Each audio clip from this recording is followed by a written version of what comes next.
ကန်ကောပွင့်ချင်တို့ဖို့အတွက်ဒီ mid cotton 5 line လေးလိုမယ်ပြီးလို့ရှိရင်ဝစ်ဆန်လုပ်ဖို့အတွက်ဒီအဝါရောင်လေးလိုမယ်အဲ့တခြားပေါ့နော်2 number 2 size ကိုပြီးလို့ရှိရင်ကတ်ချီလုပ်ပါမယ်ရှင်ပထမဆုံးသူကဝင်းရှင်လုပ်ပါမယ်မျိုးလေးပတ်လိုက်မယ်ပေါ့နော်ဒီဟာကတော့အခြေခံထိုးတတ်တယ်ဆိုလို့ရှိရင်เนาะအရန်လွယ်တယ်ပွင့်ချက်ထိုးနည်းလေးပါရှင်ဒီလိုမျိုးလေးဆက်ချိတ်ပြီးလို့ရှိရင်ဖုံမီ3ကတက်မယ်ပေါ့နော်တချို့လည်း4ကတက်ပါတယ်ဒီမှာတော့ကျွန်တော်ကတော့ဖုံမီ3ကလေးပဲထိုးထားပါတယ်ပြီးလို့ရှိရင်တိုင်ရှည်အဲ့ဒီ green ရှင်ထဲမှာ17တိုင်ပြအောင်ထိုးမယ်ပေါ့နော်အဲ့ဒါမှပွင့်ချက်ကသူ့ပွင့်ချက်လေးနဲ့သူလှမှာပေါ့နော်ဖုံမီ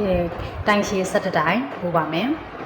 အဲ့လိုလေးတိုင်ပြီးလို့ရှိရင်လေအဲ့ဒီကြိုးစားလေးကိုတင်းနေအောင်ဆွဲပါတော့အလဲမှာအပေါက်မကြံတယ်လို့လေးတင်းနေအောင်ဆွဲပါဆွဲပြီးလို့ရှိရင်အဲ့ဒီဖုံမီ3ချက်တက်ထားတဲ့ထိတ်မှာချက်ကိုလေးနဲ့ချိန်မယ်ပေါ့နော်ချက်ကိုလေးနဲ့ဒီလိုမျိုးလေးတေချာလေးဖုံမီ3ချက်ထိတ်မှာပေါ့နော်အဲ့လိုမျိုးချိန်ကြမယ်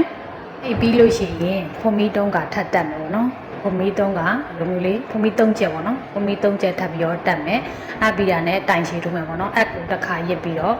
ဘေးအဲ့ချက်ကောချိတ်တဲ့ဘေးပေါက်ကနေပြီးတော့ဘေးပေါက်မှာဒီတိုင်ရှည်3ကထိုးမယ်ပေါ့နော်အဲ့လိုမျိုးလေးတိုင်ရှည်3ကထိုးသွားပါတိုင်ရှည်3ကပြည့်ပြီဆိုလို့ရှိရင်အဲ့ဒါလည်းတိုင်ရှည်3ကထပ်ပြီးတော့ထိုးမယ်ပေါ့နော်စုစုပေါင်းတိုင်ရှည်6တိုင်ပြီးလို့ရှိရင်နှစ်ပေါက်ပြီးသွားလို့ရှိရင်ပေါ့နော်ဖုံမီ3ချက်တက်ပြီးတော့အဲ့ဒီဘေးပေါက်မှာပဲရှက်ကော်လေးနဲ့ချိန်မယ်ပေါ့နော်အဲ့ဒါဆိုလို့ရှိရင်ပွင့်ဖက်တစ်ခုရပြီပေါ့နော်ဒါဆိုလို့ရှိရင်ကန်းကောင်ပွင့်ဖက်လေးတစ်ဖက်ရပါပြီအဲ့ဒီနေတိုင်းပဲကန်းကောင်ပွင့်ချက်4ချက်ဖြစ်အောင်ပေါ့နော်4ဖက်အပွင့်ဖက်4ဖက်ဖြစ်အောင်ဒီလိုမျိုးလေးနောက်ဆုံးရှက်ကော်ချိန်ပြီးလို့ရှိရင်ပေါ့နော်ခြေဖြတ်လိုက်ပါခြေဖြတ်လို့ရပြီပေါ့နော်အဲ့ဒါနဲ့ဒီခြေစကိုနောက်ဖက်ကိုရအောင်ပို့ပြီးတော့ခြေပြနှစ်ပင်ဘူးပြီးခြေလိုက်တာနဲ့ခြေဖြတ်လိုက်ခြေစားလေးပါဖြတ်လို့ရပြီပေါ့နော်ဒီလိုနှစ်ပင်ဘူးခြေလိုက်ပါအဲ့ဒါဆိုတေးတူတာလေးဖြစ်သွားပြီပေါ့နော်နှစ်ခေါက်လောက်ခြေပြီးဆိုတာနဲ့ကတ်ကြီးနဲ့ဖြတ်ချလိုက်လို့ရပါတယ်ဒါကတော့ဂန်းကောင်ပွင့်ဖက်လေးဖြစ်ပါတယ်ဂန်းကောင်ဝစ်ဆန်တော့နောက်ဗီဒီယိုမှာပဲထပ်ပြီးတော့အပိုင်းနဲ့နည်းနည်းတင်ပြပါမယ်ရှင်